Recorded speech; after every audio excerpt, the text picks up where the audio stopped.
خطبہ حجۃ الوداع کے اندر ان مسلمانوں کو، ان صحابہ کو فرمایا کہ میرے صحابہ، مجھے نہیں لگتا، مجھے امید نہیں ہے کہ آئندہ سال میں تمہارے اندر موجود ہوں گا یہاں پر، ہو سکتا ہے کہ میں دنیا سے چلا جاؤں اور حج کے موقع پر تم تنہا ہو، میرے بغیر آؤ، تو یاد رکھنا میری ان باتوں کو دھیان سے سن لو، کان لگا کر سن لو اور اپنے غائبین تک پہنچا دو۔ فَلْيُبَلِّغِ الشَّاهِدُ الْغَائِبُ، جتنے حاضر ہیں ان حاضرین کے اوپر لازم اور ضروری ہے کہ میری ان باتوں کو نوٹ کریں، سمجھیں، عمل کریں اور آنے والی امت کو پہنچا دو، اور امت جو آگے پہنچاؤ گے ہو سکتا ہے کہ وہ زیادہ اس کو سمجھیں، زیادہ عمل کر لیں، ٹھیک ہے؟ تم بھی موجود ہو اور صحابہ جو گھروں میں موجود ہیں ان تک بھی پہنچا دینا اور ان کو بھی پیغام دے دینا، آنے والی امت تک یہ پیغام پہنچا دو۔ تو میرے نبی صلی اللہ علیہ وسلم نے جو ہمیں تعلیم دی ہے ان میں سے ایک تعلیم، پہلا حکم یہ آیا کہ لوگوں، جس طرح یہ سرزمین مکہ، یہ عرفات کا میدان اور دوسرے دیگر مقامات، مزدلفہ، حرم، مسجد حرام، یہ ساری کی ساری مقدس ہیں، ان کا احترام ہے، ان کی عزت ہے۔ تو میرے مسلمان، میرے محبوب نے فرمایا کہ لوگوں، ایسے ہی تم مسلمانوں کے حقوق ایک دوسرے پر ایسے ہی لازم ہے۔ کسی کا مال تمہارے لیے حلال نہیں، کسی کی عزت تمہارے لیے حلال نہیں، کسی کی بے عزتی نہ کرنا، بے اکرامی نہ کرنا، کسی کی توہین نہ کرنا، تذلیل نہ کرنا۔ آج میرا مسلمان، اس پیغام کو ہم اس دور میں اور پیارے نبی کے زمانے میں ذرا تقابل کر کے دیکھیں۔ پیارے نبی نے فرمایا تھا کوئی مسلمان کسی کو دھوکہ نہ دے، آج مسلمان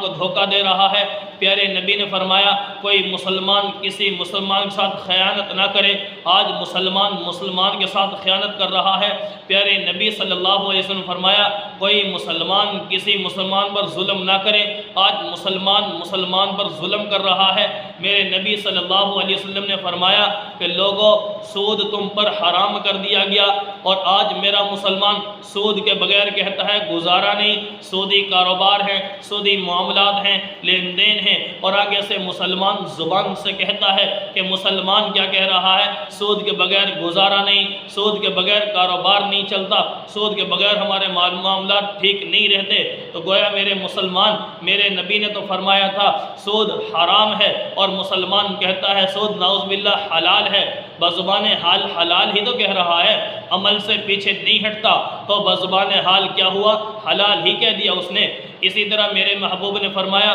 کہ لوگوں، تم پر عورتوں کے حقوق لازم ہیں اور عورتوں پر تمہارے حقوق لازم ہیں۔ یہ مسلمان خواتین جو تمہارے گھروں میں آتی ہیں، ان کے بارے میں اللہ سے ڈرتے رہنا، یہ تمہاری مطیع اور فرما بردار ہیں، ان کے حقوق کی پاسداری تم پر لازم ہے۔ آج دیکھا جائے تو مسلمان عورت کا، مسلمان بیٹی کا حق دبایا جا رہا ہے، مسلمان عورت کی بے عزتی، بے اکرامی، بے توقیری کی جا رہی ہے۔ اسی بیوی کو آنے والے گھر میں مسلمان خاتون کو اپنی خادمہ اور نوکرانی کا درجہ دے دیا گیا، جبکہ پیارے نبی صلی اللہ علیہ وسلم نے اس گھر میں آنے والی خاتون کے بارے میں ڈرایا تھا کہ اللہ نے تم سے اس بارے میں پوچھنا ہے، اس کے حقوق پامال نہ ہو۔ اپنے گھر بار کو چھوڑ کے، اپنے بہن بھائیوں کو چھوڑ کے، والدین رشتہ داری کو چھوڑ کے یہ عورت تمہارے گھر میں آتی ہے، اس کے تمام حقوق تم پر،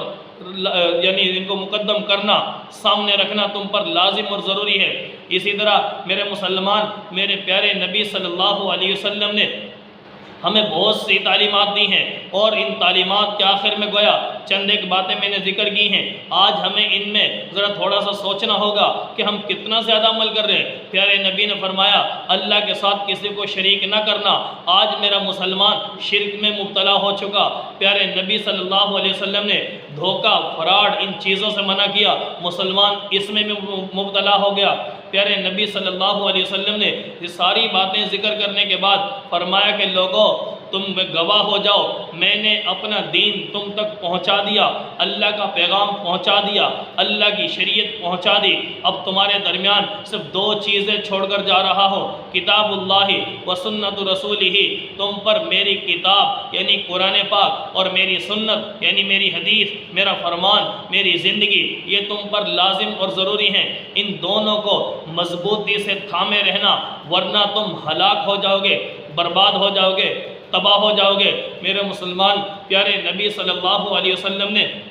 جو میں تعلیم دی، خطبہ حجۃ الوداع میں پیغام دے دیا، آج میرا مسلمان قرآن کھولتا نہیں، پیغمبر کا فرمان پڑھتا نہیں، سامنے رکھتا نہیں، شرک و بدعات میں مبتلا ہو چکا، جھوٹ فراڈ میں مبتلا ہو چکا اور پیارے نبی کی زندگی سے دور ہو چکا، پیارے نبی سے گویا بغاوتیں کر رہا ہے، اللہ کی نافرمانی کر رہا ہے، قرآن کھولنے کو ہمارے پاس ٹائم نہیں، دین اسلام کے احکامات کو سننے سمجھنے کے لیے ہمارے پاس کوئی ٹائم نہیں رہا، انگریزی تعلیم اتنی دماغ پہ سوار ہو چکی ہے کہ اس کے لیے لاکھوں روپے خرچ کیے جا رہے ہیں، بے حساب اخراجات لگائے جا رہے ہیں، اسی کی فکر میں پڑ گئے، پیارے پیغمبر کی تعلیم کو چھوڑنے کی فکر میں لگ گیا گویا مسلمان۔ آج اگر ان چیزوں کو پس پشت ڈال دیں گے، کل قیامت کا دن ہوگا، اللہ رب العالمین قیامت کے دن پوچھیں گے کہ لوگوں انگریز کو پسند کیا، انگریزی تعلیم کو پسند کیا، انگریزی لباس کو پسند کیا،